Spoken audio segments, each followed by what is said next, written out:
Hello बच्चों, आइए आज हम पढ़ते हैं मैथ्स की मोस्ट इंपोर्टेंट थ्योरम के बारे में। इसका नाम है थेल्स थ्योरम।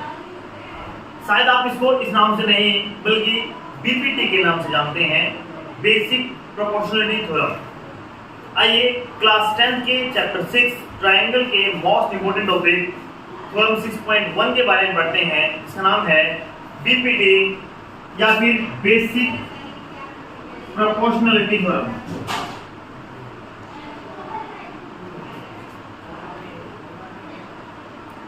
महान वैज्ञानिक थेल्स ने जो इसको दिया था, इसीलिए इसको थेल्स थ्योरम भी कहा जाता है। बड़ी सिंपल थ्योरम है। अगर मैं बात करता हूं सीबीएसई लेवल की या फिर एचबीएसई लेवल की, तो मोस्ट इंपोर्टेंट है, एग्जाम में हर बार आ जाती है। हो सकता है शायद थ्योरम डायरेक्ट सीबीएसई में या फिर एचबीएसई में ना आए, लेकिन एचबीएसई का जो पिछले 7 साल का रिकॉर्ड है उसके अकॉर्डिंग ही कई बार आ चुकी है। तो आइए आज हम इसके ऊपर डिस्कस करते हैं क्या है। सबसे पहले पढ़ते हैं कि बेसिक प्रोपोर्शनलिटी थ्योरम किस पर डिपेंड करती है? एक ट्रायंगल पर करती है। किस पर करती है बेटा? एक ट्रायंगल पर करती है। और ट्रायंगल पर कैसे करती है उसके बारे में थोड़ा सा ध्यान देते हैं कि हमारे पास कोई एक ट्रायंगल दिए गए। जिन बच्चों को थ्योरम नहीं आती है वो बिल्कुल साइलेंट होकर के बैठ के ध्यान से देखिएगा और ध्यान से पढ़िएगा। एकदम एग्जैक्ट तरीके से आपको कॉपी हो जाएगी, पूरी तरीके से समझाया जाएगा। मैंने कोई ट्रायंगल ले ली ए बी सी। मैंने कोई एक ट्रायंगल ले ली बेटा ए बी सी। इसके बीच में क्या कर दिया मैंने? कोई एक पैरेलल लाइन ड्रॉ की। I am just drawing a parallel line between a triangle A B C. मैंने इस पैरेलल लाइन को नाम दे दिया डी ई। अब कहता क्या है ये? इसने दिया है कि दोनों लाइनें पैरेलल हैं, यानी कि गिवन क्या है? गिवन जो टर्म है वो गिवन क्या है बेटा? डी ई पैरेलल है बी सी। क्लियर है? ये बात दी गई है। कहता क्या ये? प्रूफ क्या करना है हमें? ये कहता है ratio of AD and DB would be equal to DE and EC, यानी कि टू प्रूव। सिद्ध करना क्या है हमें? कोई भी आप चैप्टर क्वेश्चन करते हैं बेटा, मैथ्स अगर आपको सीखना है, मैथ्स के अंदर चैप्टर 6 का क्वेश्चन है, किसी भी थ्योरम का क्वेश्चन है, करने के लिए सबसे इंपॉर्टेंट पॉइंट क्या है कि आपको पहले जो गिवन है वो लिखना होगा, फिर आपको जो फाइंड करना है, प्रूफ करना है, वो लिखना होगा AD by DB is equal to AE by EC। इसे क्लियर? अब क्या कहता है ये कि सर हमने ये बात समझ में आ गई कि हमारे पास में प्रूफ क्या करना है। इसको प्रूफ करने के लिए मुझे कुछ कंस्ट्रक्शन करनी पड़ेगी। वो कंस्ट्रक्शन में क्या करता हूं, आइए थोड़ी सी देखते हैं। मैंने क्या कर दिया? इस ट्रायंगल ADE की बात कर रहा हूं बेटा, छोटे ट्रायंगल ADE की बात कर रहा हूं। जो मेरे पास साइड AB है, जो मेरे पास साइड AB साइड है, AB साइड है, उस AB के ऊपर मैं परपेंडिकुलर ड्रॉ करूंगा। अगर मैं परपेंडिकुलर इस पॉइंट से ड्रॉ करता हूं तो कुछ इस अकॉर्डिंगली परपेंडिकुलर आने वाला है, जो कि कहां पर होगा? AB पर होगा। ये मैंने नाम दे दिया M। क्या नाम दे दिया? M। मैंने क्या बताया? EM is perpendicular on EB। ये पूरी साइड EB परपेंडिकुलर है, या फिर EM है वो परपेंडिकुलर है AD पर। अगर मैं चाहूं तो मैं लिख सकता हूं EM परपेंडिकुलर है DB पर। I'm repeating my question. My dear student, first of all I want to repeat my question. मैंने क्या किया? इस लाइन के ऊपर, इस पूरी AB के ऊपर एक परपेंडिकुलर ड्रॉ किया। वो परपेंडिकुलर कहां से किया? E पॉइंट से किया। EM परपेंडिकुलर ड्रॉ किया। वो EM परपेंडिकुलर AB साइड के ऊपर है, AB कंप्लीट साइड के ऊपर भी है। अगर मैं कहूं कि सर इतना पार्ट है AD के ऊपर भी है, अगर मैं कहूं इसका पिछला भाग है जो बचा हुआ है उसके ऊपर भी है, तो DB के ऊपर भी परपेंडिकुलर है। क्लियर है ना? अब कहता है कि सर मैंने ऐसा ही सेम एक परपेंडिकुलर इस साइड के ऊपर AC के ऊपर बिठा।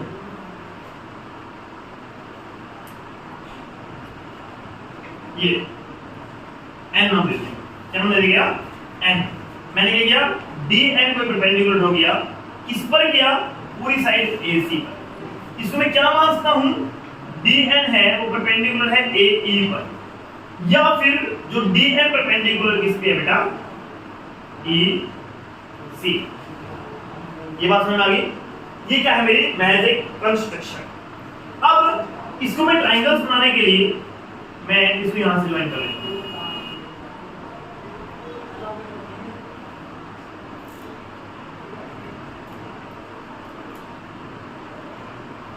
ठीक है ना, ये मैंने इसको ज्वाइन कर दिया ताकि मेरे पास क्या है, ट्राइंगल्स बन जाएं। अब मैंने क्या किया, ये सब सारा जो किया मैंने, इसे बोल देंगे कंस्ट्रक्शन, रचना की बेटा। क्या किया हमने, draw a perpendicular on A B and A C. A B और ए सी साइड के ऊपर परपेंडिकुलर हो गया, जो इस प्रकार से है, E M perpendicular on A B, E M perpendicular on A D भी कह सकता हूं। ये मैं आपको अलग अलग इसलिए लिख के बता रहा हूं ताकि आपको क्वेश्चन करते हुए कहीं भी दिक्कत ना आए। अदरवाइज हम सिर्फ इतना लिख के काम चला सकते हैं, ज्यादा लिखने की जरूरत नहीं है। मैं आपको सिर्फ इतना इसलिए बता रहा हूं ताकि आपको कोई भी दिक्कत या परेशानी बिल्कुल भी ना आए। समझ पा रहे हैं? चलिए, साथ ही मैंने क्या किया, ज्वाइन, मैंने ज्वाइन कर दिया किस को, डी एंड सी पॉइंट को बी एंड ई पॉइंट, यानी कि ज्वाइन डी सी और बी ई, दो लाइनों को ज्वाइन कर दिया। ये हमारे क्या बेटा, कंस्ट्रक्शन। ये कंस्ट्रक्शन किस लिए है, मैंने इस थ्योरम को प्रूफ करने के लिए है। क्लियर है? अब क्या कहता है, अब उसकी बात करते हैं। चलिए, अब मैं क्या लेता हूं कि मुझे एरिया निकालना है। आपने शायद पहले पढ़ा होगा, मुझे क्या करना है, प्रूफ। क्या करना है, प्रूफ। प्रूफ करने के लिए मैं क्या करता हूं, पहले इन ट्रायंगल, ट्रायंगल ही मैंने ए डी और ई, ये ऊपर वाली छोटी ट्रायंगल लिखा, ए डी और ई, इन ट्रायंगल ए डी ई, पहले मैंने ए डी ई। अब ट्रायंगल ए डी ई में area of triangle A D ई अगर मुझे निकालना है, area of triangle A D ई मुझे निकालना है, तो क्या होगा बेटा, 1/2 बेस मल्टीप्लाई हाइट। 1/2 बेस क्या होगा एडी में, एडी, और हाइट क्या होगी, परपेंडिकुलर, ई। क्लियर है? कोई डाउट है? अब अगर मैं चाहूं तो मैं लूंगा बी डी ई। क्या लूंगा बेटा, बी डी ई। ये क्यों ली मैंने, इसी तरफ का बेस लेना है। क्या लेना है, इसी तरफ का बेस, क्योंकि परपेंडिकुलर तो बीडी के ऊपर भी ईएम है, इसलिए एरिया ऑफ ट्रायंगल कौन सी, बी डी ई। दोबारा देख लीजिए मैं किसकी बात कर रहा हूं इस टाइम, अगर आपका ध्यान नहीं है तो मैं इसमें की बात कर रहा हूं, जिसमें मैंने रेड मार्कर से मार्क कर दिया है। पहले मैंने कौन सी ली थी, ये ऊपर वाली छोटी ली थी। अब मैंने कौन सी ले ली, ये मैंने ये ले ली। जहां तक आप देख पा रहे हैं, तो मैंने क्या किया, इसके अंदर फिर वही formula 1/2 base multiply height. 1/2 base क्या होगा इसमें, डीबी, और हाइट क्या रहेगी बेटा, परपेंडिकुलर सेम रहेगा, वही हाइट है, तो ई एफ। क्लियर है? Any doubt? अब इसी सारे पोर्शन को मैं राइट हैंड साइड से लेके चलूंगा, यानी कि अगर मैं बात करता हूं, मैं इसको, इसी पोर्शन को इस तरफ से लेके चलता हूं। देखिए कैसे, इस तरफ से लेता हूं मैं, इन ट्रायंगल, मैं ट्रायंगल कौन सी लेता हूं बेटा, अब की बात फिर वही, A D E and D E C, D E C. समझ पाए? एक बार क्या लिया, ए डी ई लिया, एक बार डी ई सी लिया। Area of triangle A D E is equal to 1/2 base multiply height 1/2। अब की बार बेटा बेस किस तरफ डाल लेंगे, ए ई, तो परपेंडिकुलर क्या आया, डीएन। क्या आया, डीएन। एरिया ऑफ ट्रायंगल क्या लिया, डी ई सी का लिया, 1/2 बेस मल्टीप्लाई हाइट। अब 1/2 बेस क्या है बेटा, EC, बेस क्या है EC, और हाइट वही रहेगी DF। क्लियर है बात? क्लियर है? अब मैं क्या करूंगा, मैं इनका रेशियो निकालूंगा, किसी साथ, इन दोनों का, जो ये ट्रायंगल्स है मेरी, इन दोनों का इनका रेशियो, इसको मैंने डिवाइड कर दिया, इनका रेशियो निकाला मैं। इनका जब रेशियो मैंने किया तो मैंने क्या पाया कि इनका रेशियो करते हुए मैंने पाया 1/2 से कैंसिल हो रहा है, EM तो इसी प्रकार से इनका रेशियो करते हुए मैंने क्या पाया, ऑब्जर्व दैट नाउ हमने क्या ऑब्जर्व किया, area of triangle ADE divided में area of triangle BDE is equal to AD upon में AB। और उस तरफ से क्या ऑब्जर्व हुआ बेटा, area of triangle ADE by में area of triangle DEC AE by में DC। डाउट है यहाँ तो डाउट है, यानी कि मैंने क्या कहा है AD by DB AE by EC। अब देखो, अब जो मैं देख पा रहा हूँ, जो ADE है वो इस तरफ भी और इस तरफ भी सेम है। इसको मैंने इक्वेशन 1 का नाम दे दिया गया, इसको मैंने इक्वेशन 2 का नाम दे दिया गया। मैंने क्या कहा, मैंने कहा कि सर ये जो एरिया है DBE ये वाला एरिया और DEC BDE और DEC ये दो ट्रायंगल है बेटा, एक तो ये वाली दूसरी ये वाली, दोनों ट्रायंगल्स किसके बीच में है, DE और BC के बीच में है ना। Both triangle BDE and triangle DEC, दोनों ट्रायंगल BDE और DEC are between same parallel lines, same parallel lines है ना, same parallel lines and on the same base। देखो ध्यान से, दोनों के दोनों, इस फिगर को कैसे समझना आपने, इस फिगर को आप इस प्रकार से समझिए, इस फिगर को कैसे समझना आपने, ये हमारा बेस है DE, इसी बेस के ऊपर एक ट्रायंगल हमारी बन रही है DEC और दूसरी बनी है DEC और DEB। एक ही बेस के ऊपर दो ट्रायंगल बन रही है और दोनों क्या है, बिटवीन सेम पैरेलल्स हैं। तो बेटा रूल कहता है when two triangles are between the same parallels and on the same base the area of BDE is equal area of triangle BEC। ये क्या है, इसलिए क्यों आया बेटा ये, क्योंकि ये दोनों के दोनों ट्रायंगल्स सेम बेस के बीच में और सेम बेस के ऊपर और सेम पैरेलल के बीच में है, इसे दोनों का एरिया होगा बराबर होगा। तो मैंने क्या ऑब्जर्व किया, फ्रॉम इक्वेशन फर्स्ट और सेकंड इक्वेशन में मैंने क्या ऑब्जर्व किया, area of ADE area of BDE। अब BDE क्या लिखता हूं, DEC भी लिखता हूं, यानी कि ये और ये इक्वेशन क्या होगी, सेम, क्योंकि बेटा BDE और DEC का एरिया सेम हो जाएगा। तो इसलिए इक्वल है area of ADE area of DEC। तो ये दोनों चीज इक्वल है, लेफ्ट इक्वल है तो right automatically equal. AD upon में DB is equal to AE upon में इज इक्वल हो गया ना प्रूफ। ये कहता है, इसलिए हमने क्या ऑब्जर्व किया, जब ऊपर वाले पहले से इक्वल थे, नीचे वाले हमने प्रूफ कर दिया सेम बेस के ऊपर बिटवीन सेम पैरेलल के ऊपर, इसलिए हमने क्या ऑब्जर्व किया बेटा, AD है वो AD बाई DB और AE बाई BC का रेशियो सेम आएगा, क्या बेटा सेम आएगा।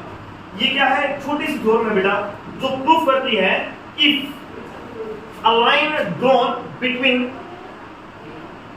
a triangle at 2 points is make a proportionate to the other two sides।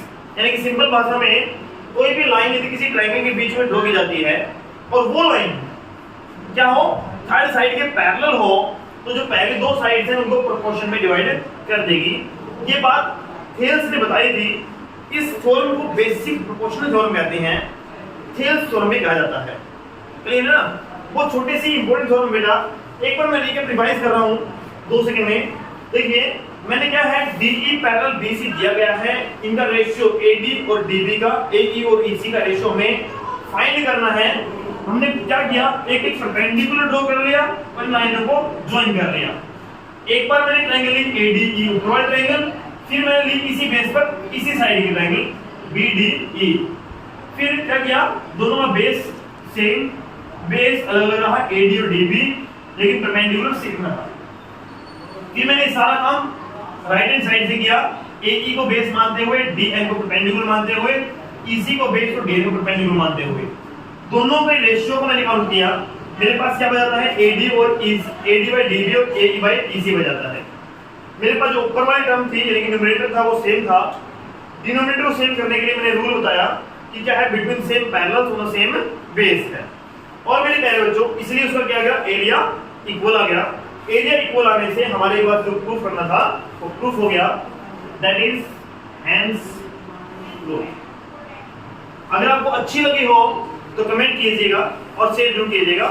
अगर कोई भी दिक्कत आई है उसके लिए आप हमें कमेंट में परेशानी बताइएगा या फिर हमारे कॉन्टैक्ट नंबर पे कॉन्टैक्ट कीजिएगा। Thank you and have a nice day. Hello बच्चों, आइए आज हम पढ़ते हैं मैथ्स की मोस्ट इंपोर्टेंट थ्योरम के बारे में, जिसका नाम है थेल्स थ्योरम। शायद आप इसको इस नाम से नहीं बल्कि BPT के नाम से जानते हैं, बेसिक प्रोपोर्शनलिटी थ्योरम। आइए क्लास 10 के चैप्टर 6 ट्रायंगल के मोस्ट इंपोर्टेंट टॉपिक थ्योरम 6.1 के बारे में पढ़ते हैं, जिसका नाम है BPT या फिर बेसिक प्रोपोर्शनलिटी थ्योरम।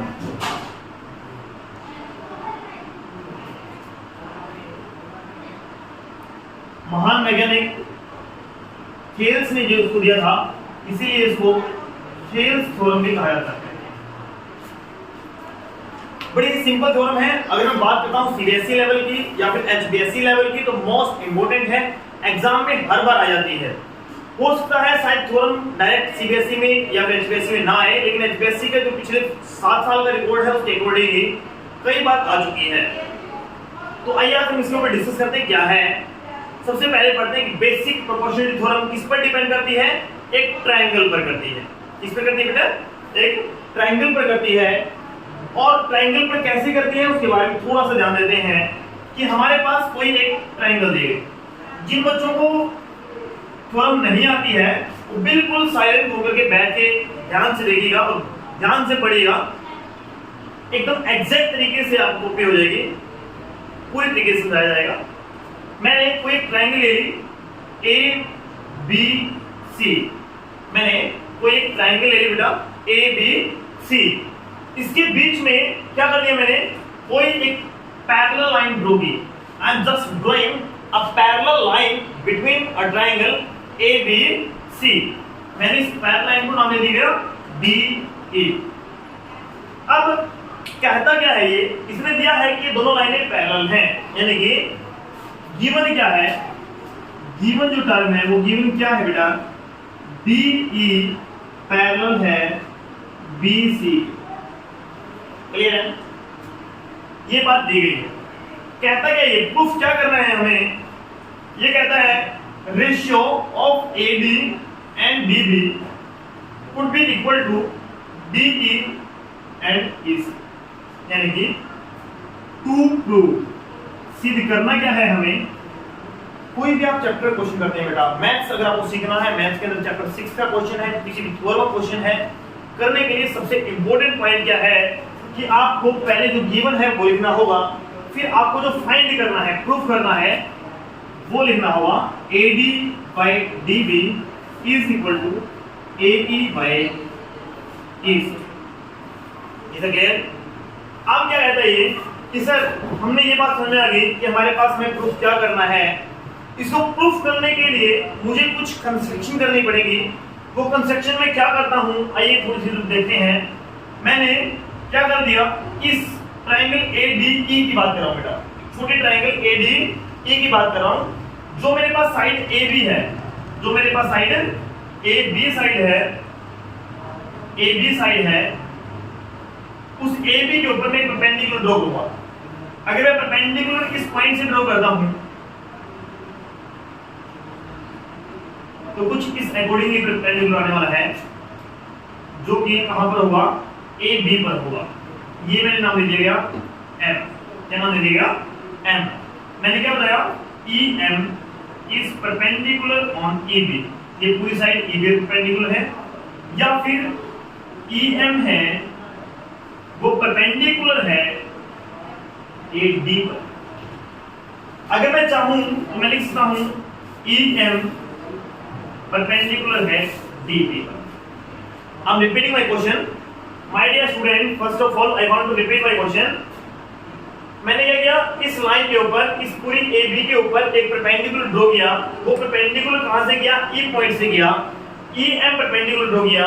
वो EM परपेंडिकुलर AB साइड के ऊपर है, AB कंप्लीट साइड के ऊपर भी है। अगर मैं कहूं कि सर इतना पार्ट है AD के ऊपर भी है, अगर मैं कहूं इसका पिछला भाग है जो बचा हुआ है उसके ऊपर भी है, तो DB के ऊपर भी परपेंडिकुलर है। क्लियर है ना। अब कहता है कि सर मैंने ऐसा ही सेम एक परपेंडिकुलर इस साइड के ऊपर AC के ऊपर बिठा,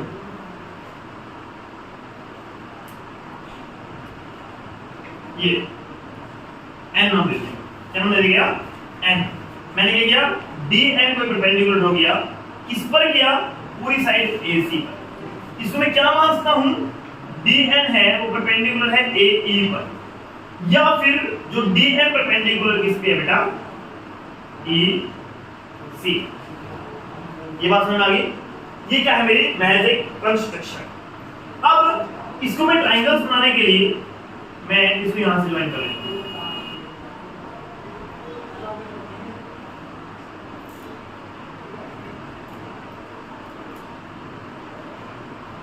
ठीक है ना, ये मैंने इसको ज्वाइन कर दिया ताकि मेरे पास क्या है, ट्राइंगल्स बन जाएं। अब मैंने क्या किया, ये सब सारा जो किया मैंने, इसे बोल देंगे कंस्ट्रक्शन, रचना की बेटा। क्या किया हमने, draw a perpendicular on AB and AC। AB और AC साइड के ऊपर परपेंडिकुलर ड्रॉ किया, जो इस प्रकार से है, EM perpendicular on AB, EM perpendicular on AD भी कह सकता हूं। ये मैं आपको अलग अलग इसलिए लिख के बता रहा हूं ताकि आपको क्वेश्चन करते हुए कहीं भी दिक्कत ना आए। अदरवाइज हम सिर्फ इतना लिख के काम चला सकते हैं, ज्यादा लिखने की जरूरत नहीं है। मैं आपको सिर्फ इतना इसलिए बता रहा हूं ताकि आपको कोई भी दिक्कत या परेशानी बिल्कुल भी ना आए। समझ पा रहे हैं। चलिए, साथ ही मैंने क्या किया, ज्वाइन, मैंने ज्वाइन कर दिया किस को, D एंड C पॉइंट को B एंड E पॉइंट, यानी कि ज्वाइन DC और BE, दो लाइनों को ज्वाइन कर दिया। ये हमारी क्या थी बेटा, कंस्ट्रक्शन। ये कंस्ट्रक्शन किस लिए है, मैंने इस थ्योरम को प्रूफ करने के लिए है। क्लियर है। अब क्या कहता है, अब उसकी बात करते हैं। चलिए, अब मैं क्या लेता हूं कि मुझे एरिया निकालना है। आपने शायद पहले पढ़ा होगा, मुझे क्या करना है, प्रूफ। क्या करना है, प्रूफ। प्रूफ करने के लिए मैं क्या करता हूं, पहले इन ट्राइंगल, ट्राइंगल ही में AD और E, ये ऊपर वाली छोटी ट्राइंगल लिखा, AD और E, इन ट्राइंगल ADE, पहले मैंने ADE।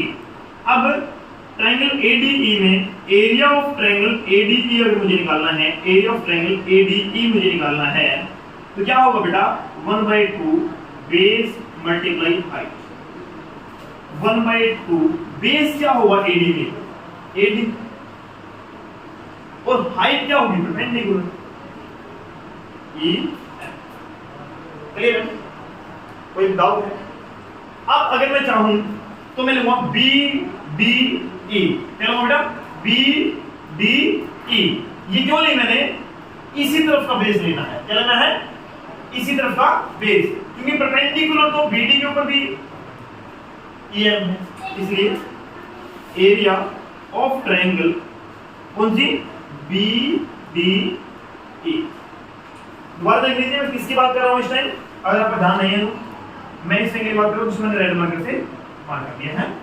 पहले मैंने कौन सी ली थी, ये ऊपर वाली छोटी ली थी, अब मैंने कौन सी ले ली, ये मैंने ये ले ली। जहां तक आप देख पा रहे हैं तो मैंने क्या किया, इसके अंदर फिर वही formula 1/2 base multiply height, 1/2 base क्या होगा इसमें DB और हाइट क्या रहेगी बेटा, परपेंडिकुलर सेम रहेगा, वही हाइट है तो EF। क्लियर है, एनी डाउट। अब इसी सारे पोर्शन को मैं राइट हैंड साइड से लेके चलूंगा, यानी कि अगर मैं बात कर रहा हूं मैं इसको इसी पोर्शन को इस तरफ से लेके चलता हूं। देखिए कैसे, इस तरफ से लेता हूं मैं इन ट्रायंगल, मैं ट्रायंगल कौन सी लेता हूं बेटा, अब की बार फिर वही ADE एंड DEC सुन पाए, एक बार क्या लिया ADE लिया, एक बार DEC लिया। Area of triangle ADE is equal to 1/2 base multiply height 1/2। अब की बार बेटा बेस किस तरफ आ लेंगे, AE, तो परपेंडिकुलर क्या आया DN, क्या आया DN। एरिया ऑफ ट्रायंगल क्या लिया DEC का लिया 1/2 बेस मल्टीप्लाई हाइट। अब 1/2 बेस क्या है बेटा EC, बेस क्या है EC और हाइट वही रहेगी DN। क्लियर है बात, क्लियर है। अब मैं क्या करूंगा, मैं इनका रेशियो निकालूंगा, किसी साथ इन दोनों, जो ये ट्रायंगल्स है मेरी, इन दोनों का इनका रेशियो, इसको मैंने डिवाइड कर दिया, इनका रेशियो निकाला मैं। इनका जब रेशियो मैंने किया तो मैंने क्या पाया कि इनका रेशियो करते हुए मैंने पाया 1/2 से कैंसिल हो रहा है, EM। इसी प्रकार से इनका रेशियो करते हुए मैंने क्या पाया, ऑब्जर्व दैट नाउ हमने क्या ऑब्जर्व किया, area of triangle ADE divided में area of triangle BDE is equal to AD upon में DB। और उस तरफ से क्या ऑब्जर्व हुआ बेटा, area of triangle ADE by में area of triangle DEC AE by में DEC। डाउट है यहां तो डाउट है, यानी कि मैंने क्या कहा है AD by DB AE by EC।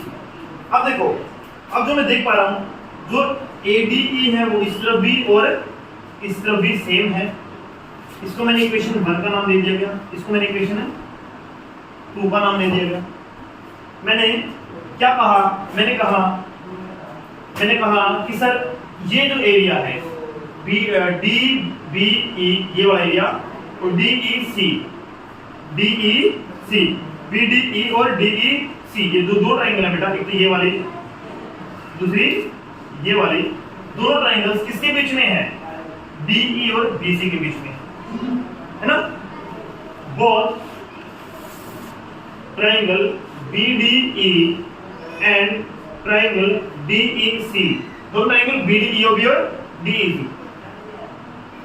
Are between same parallel lines, same parallel lines है ना, same parallel lines and on the same base. देखो ध्यान से, दोनों के दोनों, इस फिगर को कैसे समझना आपने, इस फिगर को आप इस प्रकार से समझिए, इस फिगर को कैसे समझना आपने, ये हमारा बेस है DE, इसी बेस के ऊपर एक ट्रायंगल हमारी बन रही है DEC और दूसरी बन रही है DEB, DEC और DEB एक ही बेस के ऊपर दो ट्रायंगल बन रही है और दोनों क्या है बिटवीन सेम पैरेलल्स हैं। तो बेटा रूल कहता है when two triangles are between the same parallels and on the same base the area of BDE is equal area of triangle BEC। ये क्या है? इसलिए क्यों आया बेटा ये?